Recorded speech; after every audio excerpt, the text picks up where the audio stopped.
Welcome to Western Wisconsin Journal. I'm Meg Heaton, and in my 27 years as a reporter for the Star Observer, I covered some pretty interesting stories, as well as some mundane and small town things, but never thought I'd be doing interviews with anyone about a pandemic in our small town. But today we are very fortunate to have St. Croix County's Public Health Administrator and Health and Human Services Health Officer, Kelli Engen, and Elle Klasen, the Emergency Preparedness Program Specialist for the St. Croix County Health and Human Services Department. We want to welcome you both and thank you for taking the time out to be with us and talk to us about where we stand with COVID, almost a year or over a year into it now. You have to be some of the busiest people in the county at this point. I'd like to start, if you would, Kelli, maybe with you, explain a little bit about your position, and the same for you, Elle, what you do. Sure. Hi, I'm Kelli Engen. I am the health officer, otherwise known as the public health administrator for St. Croix County. The health officer has a unique role across our state. In local jurisdictions where there is a health department, the health officer's role is really to lead the health department, manage the health department staff, and also fulfill administrative rules set out by DHS, as well as state statutes. There are very specific things that are a part of a health officer's duty, and a part of that is to carry out state statutes and administrative rules. Okay. Elle? Thank you, Meg. Yeah, I am the emergency preparedness specialist. I act as the epidemiologist for St. Croix County. What that means is that I look at all the COVID data that comes in to our county. I also look at vaccination data. I look at the disease trends that result from that data. I prepare presentations and graphics. I make recommendations based on what we're seeing in the county, and basically help to support any other kind of metrics that are needed in accordance with data. Okay, good. And this is the first time we've had a county epidemiologist, is that right? That is right. Mm-hmm. Good for us, good for us. We are a year into this pandemic, and how are you guys doing? How's the team doing? Yeah, well, that is a great question, Meg, and I really appreciate you asking, because sometimes we don't think about how much impact this has had, and we are on month 14 of this response. We have a pretty small staff in relation to the size of our jurisdiction. Before COVID, we had just over 15 employees specifically that worked in public health, and a variety of different disciplines. Nurses, environmental health specialists, which we consider our health inspectors. They're the ones that are out making sure kitchens are kept up to code and gas stations are following regulations set forth in the different statutes and what fridge temps need to be, etc. We also have nutritionists who run our WIC program and services for moms and kids under age 5. And we're not a huge staff, we're a small staff, and I think the amount of disease activity we've seen over the past 12 to 14 months has been up and down, and definitely put a strain on. We went to working typically Monday through Friday scheduled to working 7 days a week, and long hours. And I think mentally that is draining on anyone. I'm a public health nurse by trade. I got into public health because I loved the variety of different things you do in public health. And it has been solid COVID for the last 12 months. So I think we're all a little mentally fatigued, tired, but we still come back every day to keep our residents healthy and safe. So, anything to add, Elle? No, I think you sum it up. We're still here. We're still working. Good. We've seen a rise in cases. In fact, we were mentioned in the New York Times today as being a hotspot for increases right now. What's driving this? Because we were doing pretty good there for a while, weren't we? We were, and Kelly, I'm going to jump in quick here. So a lot of what's happening can't be blamed on one thing. There is a lot of factors that do contribute to our rise in cases.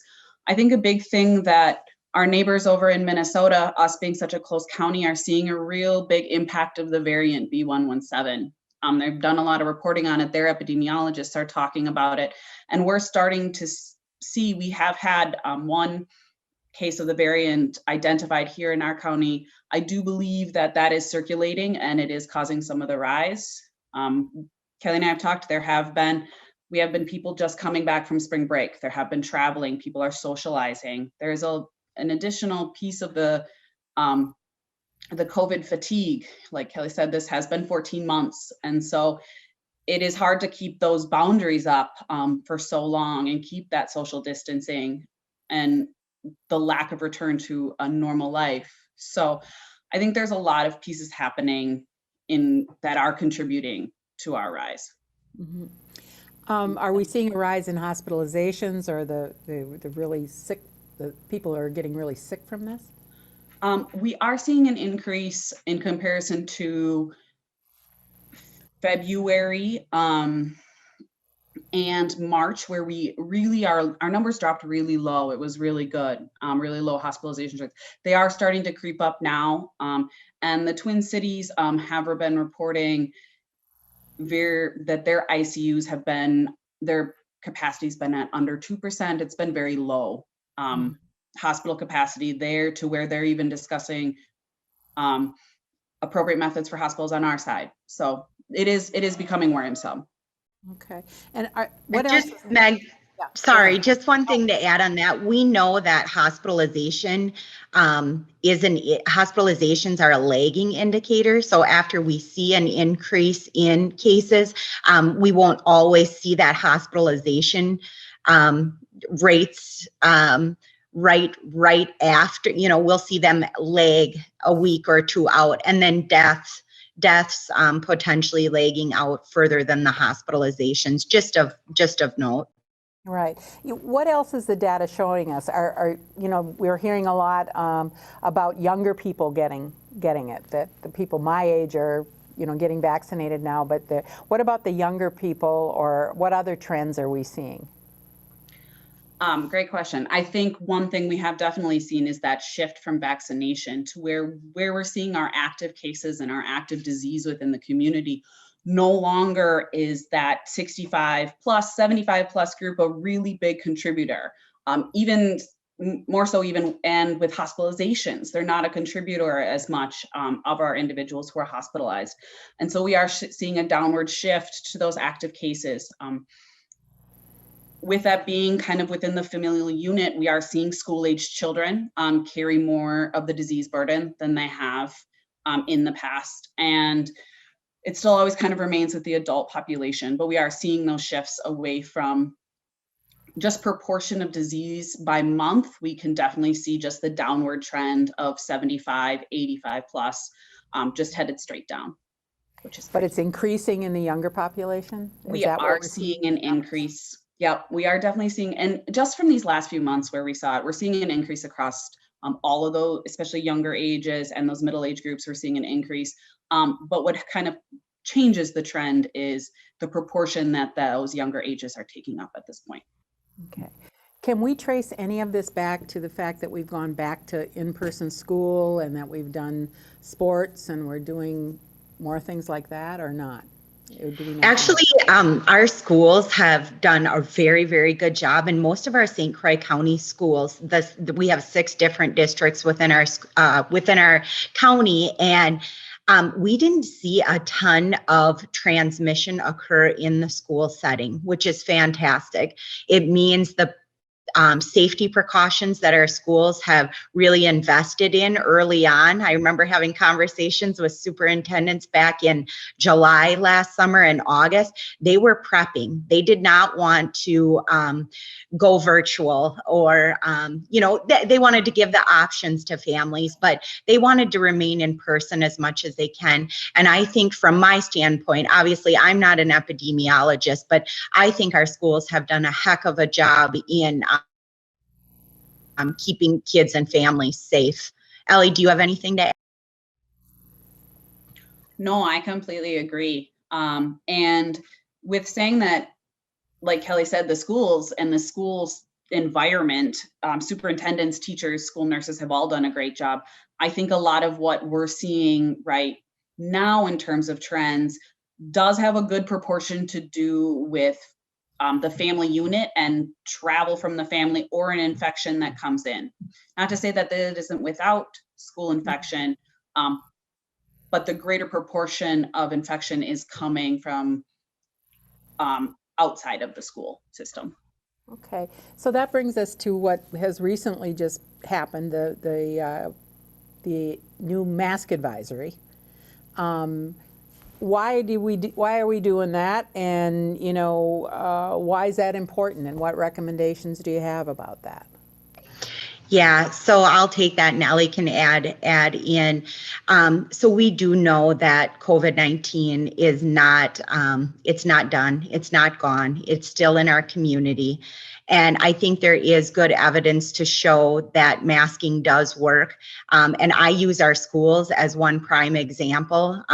We actually, the state of Wisconsin had studies that were done and even then shown nationally about the school precautions that the state of Wisconsin has taken to really reduce transmission in their buildings. So yes, there is a mask advisory. We really encourage people to wear masks when they are not with people that live in their house, that live in their household unit, and anyone age of 5 and older. We encourage the use of masks because we do know that it does slow transmission. Ellie, is there other things of why you think as an epi this is really an important non-pharmaceutical intervention, a fancy word that we use in public health? No, I think Kelly has it. All the evidence points to the mask protects you and reduces disease, not only for the person wearing it, for those around you while you might be sick and wearing it. With more and more people getting vaccinated, where are we with vaccinations in St. Croix County? What do those numbers look like? Those numbers for St. Croix County residents, they are ever increasing. We are pushing upwards of, as I don't have everything memorized. Pardon me 1 second. That's all right. Because it's such a big county. So right now with our entire population, we're moving up and up. We are definitely working on, over a quarter of the population has at least 1 dose.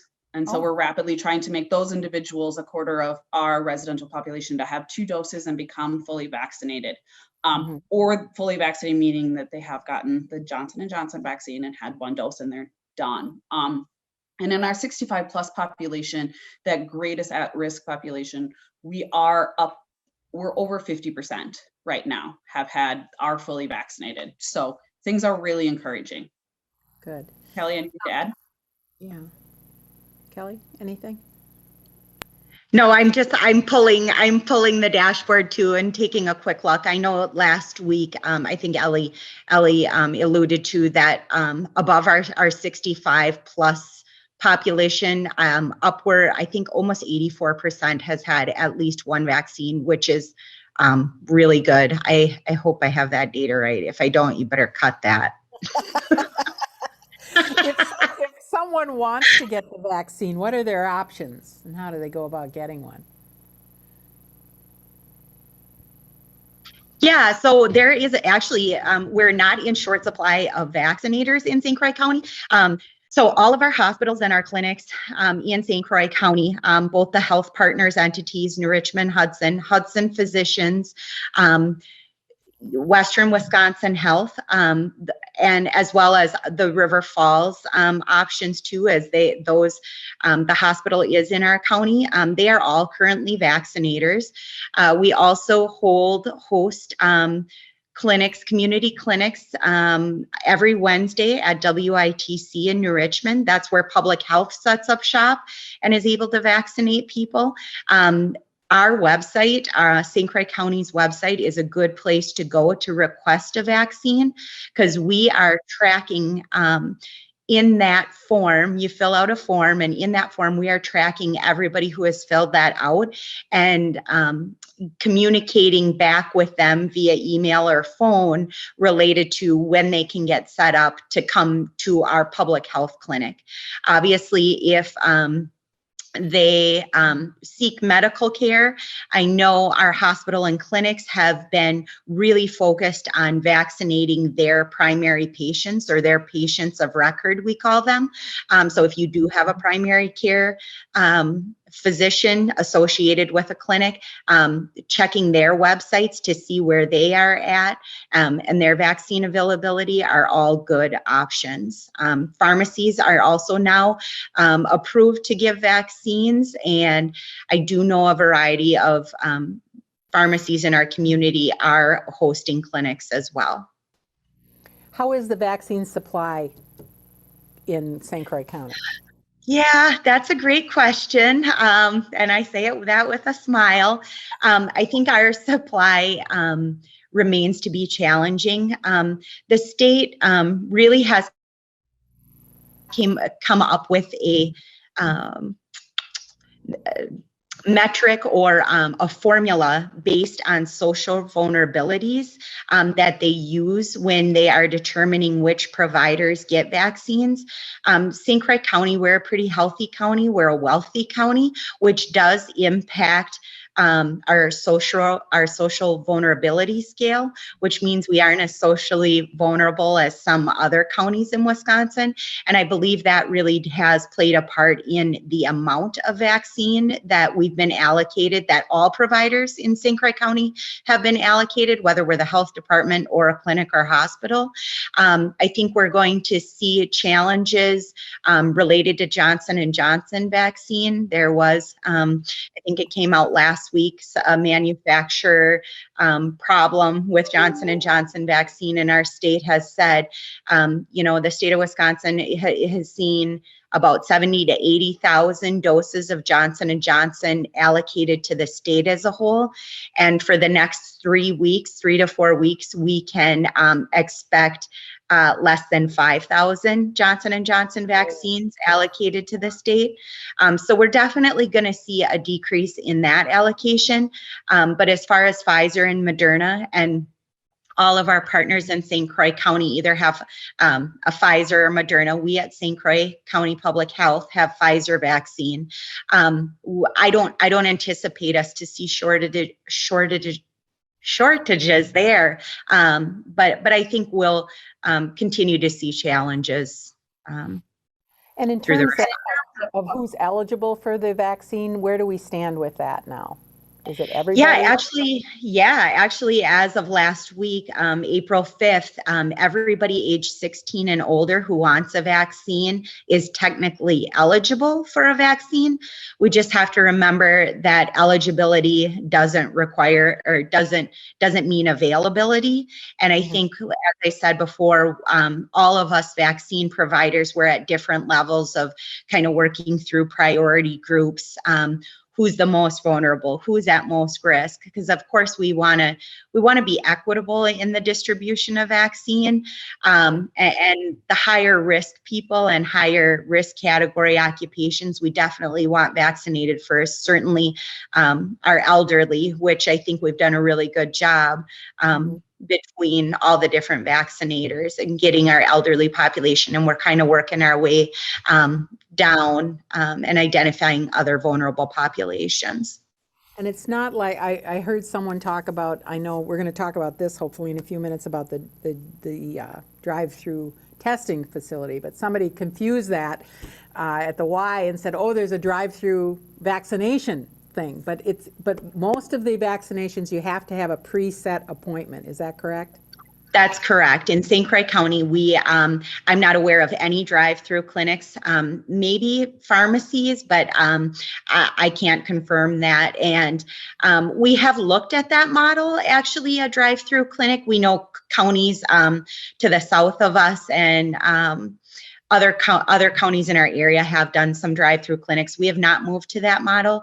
It's not out of the question, but right now our St. Croix County Public Health vaccine clinics are at WITC. You do need an appointment, and by filling out that form on our website, we'll get your name on our list, and then someone from our office will communicate what to do to actually sign up for an appointment time. Can someone call St. Croix County Public Health to register for a vaccine, or do they have to go online? Nope, they can absolutely call, and we have helped them register. We have staff that have just helped them get their information kind of into our queue, for lack of a better term. I do not have that number. That's okay. That's okay. We can add it maybe at the end of the program. Okay. So, if someone is unsure about getting the vaccine, or they're on the fence about it, what would you want them to know about it?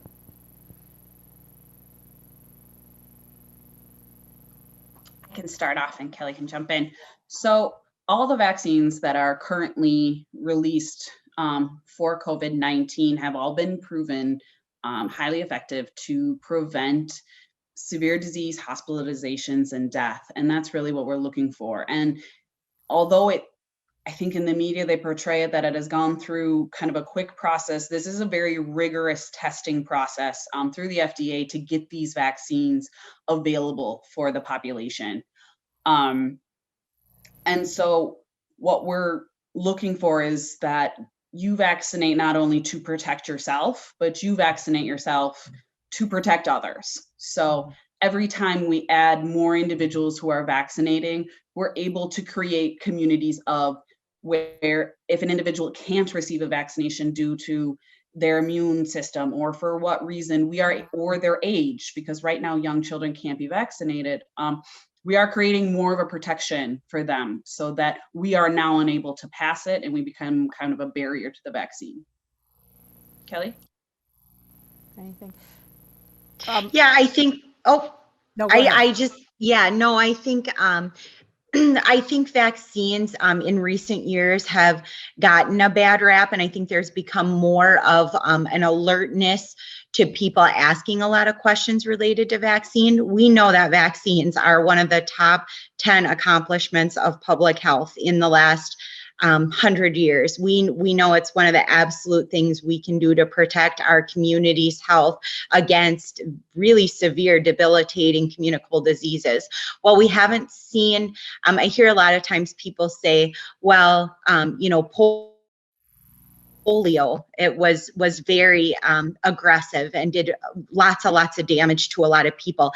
And I don't think we've seen that level of damage caused by COVID. Certainly some have. Certainly we've seen loss of life, and we've seen, hospitalizations, and really people get sick for a long period of time. But I think when we have a vaccine that is this effective in essentially eliminating death and severe disease. If you are on the fence, you should do your research by credible sources like CDC and talk with a healthcare provider and talk with others. I know Elle and I will stand up and say, we were vaccinated, we're still here. I was fully vaccinated in February with very minimal side effects. So happy to be vaccinated. Me too. No side effects with Moderna. So while we're talking about the vaccinations, though, now that those of us who are vaccinated, and there's more and more people all the time, what precautions should people continue to take after being vaccinated? And what are the parameters of who it's safe to be with and all that? In terms of this mask advisory too, I think we need to clarify that. So that just being fully vaccinated doesn't give us a free pass. And I think it's because of the newness of the disease. We still are asking everybody to wear a mask, socially distance when able. limit your contact and get tested if you are symptomatic, if you have symptoms that line up with COVID.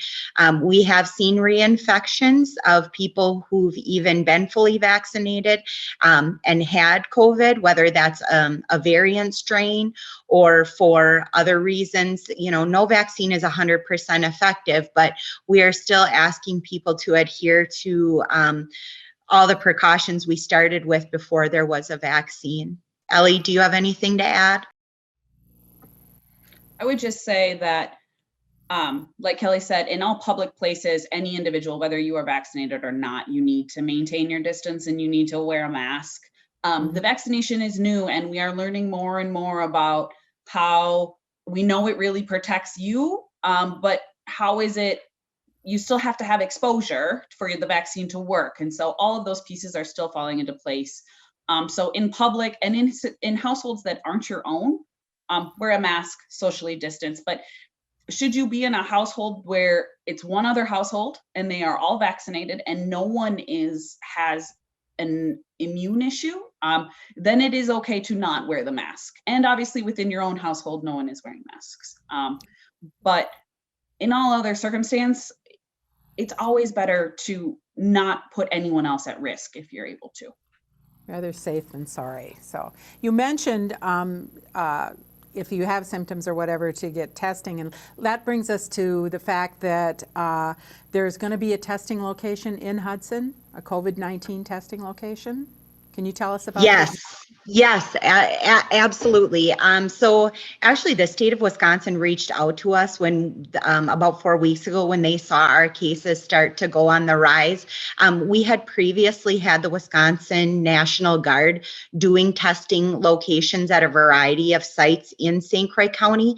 And we discontinued that as we weren't seeing the need. People were not getting tested. So now the state has kind of urged and said, hey, you're close to the cities. There's a lot of good reasons for increased testing. So yes, there will be a Wisconsin Army National Guard site in the city of, well, I don't know if it's exactly in the city of Hudson, but it is at the highway shop in Hudson. We'll get that address so we can add that to the broadcast. And that will be every Thursday from 9 to 2 p.m., 9 a.m. to 2 p.m. And that will be maintained at least until the end of May. The really nice thing about this particular testing location is all initial positive tests will be sequenced for the variant. I know that's been a big question in a lot of people's minds.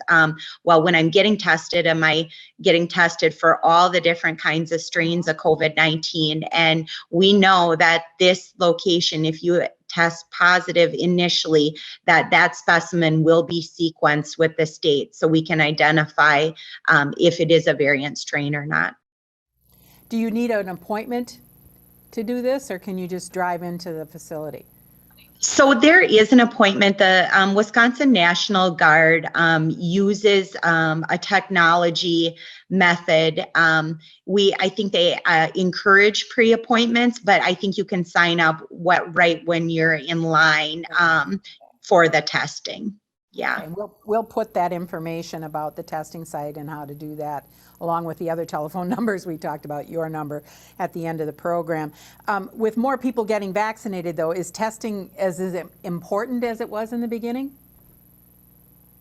I will jump in there. Yes. Testing is the only way we have to really kind of track and then treat and then control this virus.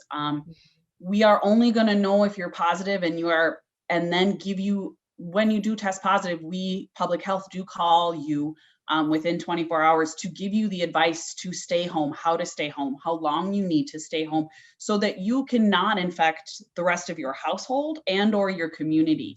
But we only are able to give that guidance, and you're only able to control it with the knowledge of if you are positive or negative. So like Kelly said, if you are experiencing symptoms, if you are identified as a close contact where someone says, hey,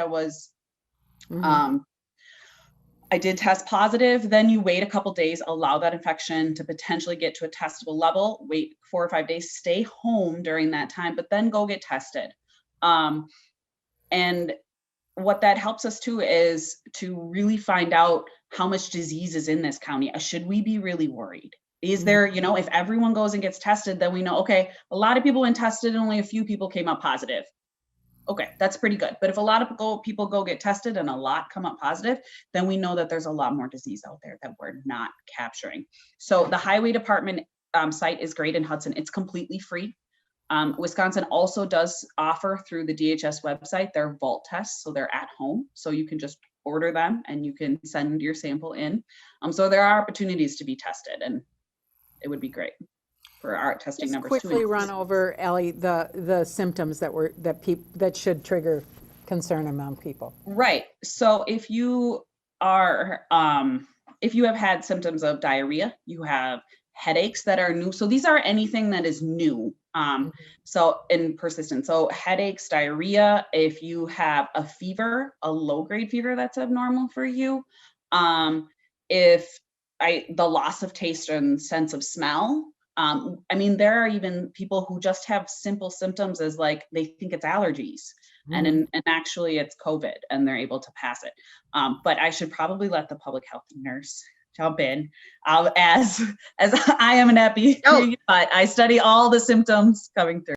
Okay. No, Elle did a really good job on the symptomology of COVID. I think was something we heard when we were calling positive cases a lot. I heard over and over, oh, I just thought it was allergies. So stuffy nose, cough, dry cough.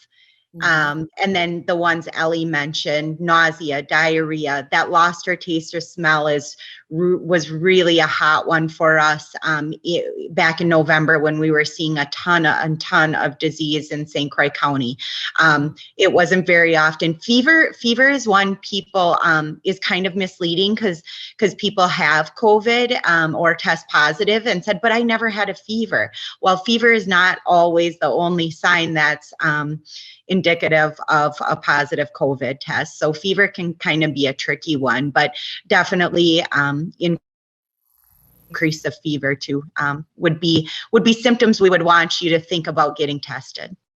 Are there different symptoms now with the variants coming on? Not that I'm aware of, and I think we're still learning so much about the variant. There may be specific symptoms tied to variants in the future. I don't have that information. Elle, maybe I should let you, the epi, answer that one. No, there have been no statistically significant difference in symptoms in comparison to those infected with the variant versus the non-mutated version. Well, as we kind of wind down here, in terms of St. Croix County, because it is such a big county and we have very rural areas and we have, more populated, is there one specific area of the county that's being hit harder, or is the rise kind of happening countywide? Do you want to take that, Elle? Again, so in looking at the data and the active infections, we are seeing the greatest proportion of disease right now coming through with those with a Hudson zip code is what I'll say. So we are seeing that area and that has predominantly had the most disease, but currently it is leading more than it has, even during November when we had disease at very high peaks. So it's more important than ever here to maintain those social distancing and masking things as to hopefully kind of reel it in a little bit. Because we know people in Hudson, we all like to have a good time in Hudson, Anyway, is there anything else that you would like people to know that you haven't had a chance to answer here yet today? I think there is a lot of information on the St. Croix County website. There's two, if you Google St. Croix County and find our landing page, there are two red buttons that are kind of alert buttons. One is really specific to vaccine information, and the other thing is all other things COVID related. There is a ton of information on there. Our PIO with the county, Adam Kostanek, has done really a good job at trying to get a lot of information between frequently asked ask questions, as well as good data information that Elle makes sure is updated as much as she can daily. So I think those are really great resources. And then just other reputable resources like the Department of Health Services in Wisconsin is a good site. The CDC obviously are the leading public health experts in our country, and we would encourage people to use information coming from those sites.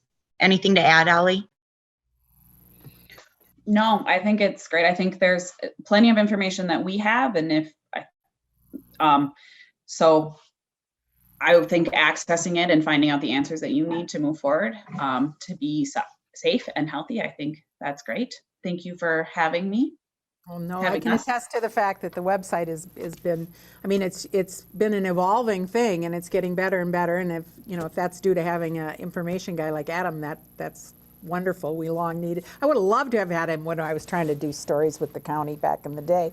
But it is. I think the website is an excellent source of information, and the state I get a updated newsletter from them every Friday or something. So there's lots of information out there, and I would encourage people to certainly go to our county website. And want to thank you both very much. We know how busy you are, and thank you very much for your service. We appreciate it. We're very lucky in St. Croix County to have you and your team working on our behalf. So thank you again for joining us, and thank you to everyone for watching. We'll put the information that they referred to at the end of this program. Thanks again. Thank you.